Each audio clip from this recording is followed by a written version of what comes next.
आज एक रामायण की बात बताते हैं आपको कि कैकेयी को अपनी रामचरितमानस में कहते हैं कि वो भजन में कहते हैं कि भरत ने माँ को त्याग दिया था, विभीषण ने भाई को त्याग दिया था, बलि ने पिता को त्याग दिया, गुरु को त्याग दिया था। तो अपनी रामायण जो है, रामायण है 18। आप देखिए, मैं ये कह रहा हूं आपसे कि अगर कैकेयी को देखा जाए नहीं तो कैकेयी जैसी मां नहीं। उसको उदाहरण देकर मैं समझा रहा हूं आपको कि क्या हुआ कि कैकेयी राम से इतना प्रेम करती थी, इतना भरत से भी नहीं करती। और जब ये राजगद्दी की विचार चले तो सबसे पहले मंत्रणा कैकेयी से ही ली गई और कैकेयी ने ये बात कही कि भरत को, वो राम को बनाया जाए, वो सबसे मेरा प्यारा है। लेकिन क्या हुआ कि भरत को, रामचंद्र जी को जैसे ही पता लगा कि ये तो काम गलत हो रहा है, अब तो मुझे अयोध्या का राजा बना देगा, मैं तो दुनिया का राजा हूं, मुझे अयोध्या का राजा बने पीछे तो मैं जिसके लिए आया हूं तो वो काम सब खत्म हो जाएगा, राम ही रह जाऊंगा अकेला। मर्यादा पुरुषोत्तम राम तो जब बनूं, जब मैं पर्याय चारों तरफ जाऊं, ऋषि मुनियों की सहायता करूं, मदद करूं, उनको निष्करण करूं, तो भी नहीं, ऐसे तो नहीं। तो खेल खेला उन्होंने माँ के साथ में, माँ के आंखों में पट्टी बांधी और खेल खेलने लगे। तो रामचंद्र जी ने ये कहा कि माँ हम तुमसे कुछ मांगना चाहते हैं। तो बेटा मांग, ऐसी क्या चीज है जो तुझे राम नहीं देंगे? तू प्राण भी मांगा तो प्राण भी देने के तैयार हूं मैं तेरे का। नहीं, प्राण नहीं मांग। देखो माँ, अब तुम सब लोग चर्चा कर रहे हैं मेरी राजगद्दी की, आप बताओ, मैं तो राम ही अकेले रखूंगी, मुझे मर्यादा पुरुषोत्तम राम बनाओ। तो वो कैसा बने बेटा कि मैं जब बनूं, जब ऋषि मुनि सवन की मदद करूं, सहायता करूं, मैं जंगल में जाऊं।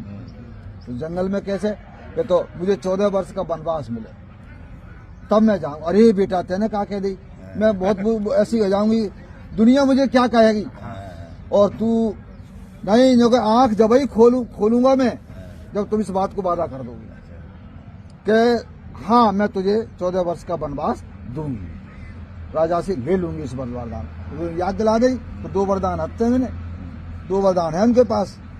तो उन्होंने कहा अब बेटा मैं तेरी खातिर पूरे, चाहे मेरा कितना भी अपमान हो, लेकिन मैं जानती हूँ कि तू जानेगा। तीसरे आदमी को ये बात पता नहीं पड़ेंगे। और उन्होंने फिर वो कांड कर दिया। अब साहब वहां एक प्रश्न उठा कि रामचंद्र जी को पहले वनवास क्यों नहीं मांगा? पहले भरत को राज मांगा है, उसके बाद मांगा है 14 वर्ष का वनवास। रामचंद्र जी को अगर वनवास पहले मांग लिया जाता तो दशरथ जी खत्म ही हो जाती, जी नहीं पाती, दूसरा वरदान ले ही नहीं पाती, वो मांग ही नहीं पाती।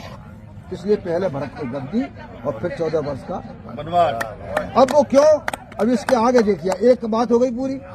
दूसरी बात देखिए कि कैकेयी के साथ में दशरथ जी जा रहे थे जंगल में शिकार खेलने, वहां मिल गया बाली। बाली ने तुरंत सामने खड़ा हो गया, क्या तो मुकुट को दे दे दशरथ और क्या युद्ध कर ले। दशरथ को पूरा पता था इससे युद्ध करने में मेरी विजय होगी नहीं, क्योंकि आधी ताकत तो मेरी चली जाएगी। तो अपमानित हुए वहां, तो वो मुकुट को ले गया बाली, उन्होंने दे दिया सहस। तो उन्होंने कहा कि इसका बदला मैं लूंगी। तो वन में जब गए तो देखो वहां जाके बाली को मारा उन्होंने, पिता का अपमान चाहा। देखिए आप कितनी बड़ी बात है। फिर दूसरी बात, कैकेयी अश्वजीत की पुत्री थी, वो प्रकांड विद्वान थे, और रक्त ऋषि जो थे उनके पुत्र थे श्रवण कुमार और श्रवण के माता पिता।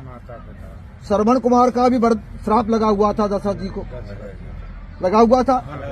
अब उसमें यह था कि वो एक ग्रह गोचर इस तरह के थे 12 राशियों में कि अगर 14 वर्ष तक अयोध्या में कोई भी राजा बैठ गया तो पूरे रघुवंश का नाश हो जाएगा।